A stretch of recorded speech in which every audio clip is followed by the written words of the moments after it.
ದೇಹಕ್ಕೆ ತಂಪಾಗಿರುವಂಥ ಸಬ್ಬಕ್ಕಿ ದೋಸೆ ಮಾಡಲಿಕ್ಕೆ 3 ಲೋಟ ಅಕ್ಕಿಗೆ 1 ಲೋಟ ಉದ್ದಿನಬೇಳೆ, 1 ಲೋಟ ಆಗುವಷ್ಟು ಗಟ್ಟಿ ಅವಲಕ್ಕಿ, ಒಂದೊಂದು ಹಿಡಿ ಕಡಲೆಬೇಳೆ, ಹೆಸರುಬೇಳೆ, ಒಂದು ಅರ್ಧ ಹಿಡಿ ಆಗುವಷ್ಟು ಮೆಂತ್ಯ ಕಾಳನ್ನು ಹಾಕಿ ಮುಳುಗುವಷ್ಟು ನೀರನ್ನು ಹಾಕಿ ಒಂದು 5ರಿಂದ 6 ಗಂಟೆ ನೆನೆಸಿಟ್ಕೊಳ್ಳಿ. ಇವಾಗ ಇನ್ನೊಂದು ಪಾತ್ರೆಗೆ 1/4 ಲೋಟ ಆಗುವಷ್ಟು ಸಣ್ಣ ಸಬ್ಬಕ್ಕಿ, ನೈಲಾನ್ ಸಬ್ಬಕ್ಕಿ ಬರುತ್ತಲ್ಲ, ಅದನ್ನು ಹಾಕಿ ಅದನ್ನು ನೀಟಾಗಿ ವಾಶ್ ಮಾಡಿ ಅದಕ್ಕೂ ನೀರನ್ನು ಹಾಕಿ 5ರಿಂದ 6 ಗಂಟೆಗಳ ಕಾಲ ನೆನೆಸಿಟ್ಕೊಳ್ಳಿ.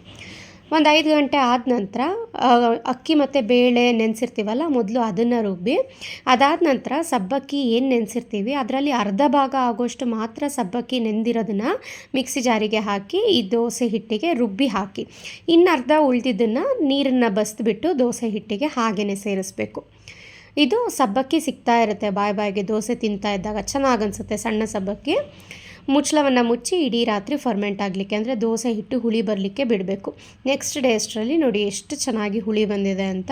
ಇವಾಗ ಈ ಹುಳಿ ಬಂದಿರೋವಂಥ ಹಿಟ್ಟಿಗೆ ರುಚಿಗೆ ಉಪ್ಪು ಮತ್ತು ಸಬ್ಸಿಗೆ ಸೊಪ್ಪು 1 ಕಟ್ ಆಗೋಷ್ಟು ಸಣ್ಣದಾಗಿ ಕಟ್ ಮಾಡಿ ಸೇರಿಸಿ ನೀಟಾಗಿ ಮಿಕ್ಸ್ ಮಾಡಿಕೊಂಡು ಕಾದಿರೋವಂಥ ತವಾಗೆ ಸ್ವಲ್ಪ ಎಣ್ಣೆಯನ್ನು ಗ್ರೀಸ್ ಮಾಡಿ 1 ಸೌಟ್ ಆಗೋಷ್ಟು ದೋಸೆ ಹಿಟ್ಟನ್ನು ಹಾಕಿ ನೀಟಾಗಿ ಸ್ಪ್ರೆಡ್ ಮಾಡಿ ಗೋಲ್ಡನ್ ಬ್ರೌನ್ ಬರೋವರೆಗೂ ಇದನ್ನು ಕ್ರಿಸ್ಪ್ ಆಗೋವರೆಗೂ ಬೇಯಿಸ್ಕೊಂಡ್ರೆ ರುಚಿಯಾಗಿರೋವಂಥ ದೇಹಕ್ಕೆ ತಂಪಾಗಿರೋವಂಥ ಸಬ್ಬಕ್ಕಿ ದೋಸೆ ರೆಡಿ. ನೀವು ಮಾಡಿ ಹೇಗೆ ಬಂತು ತಿಳಿಸಿ.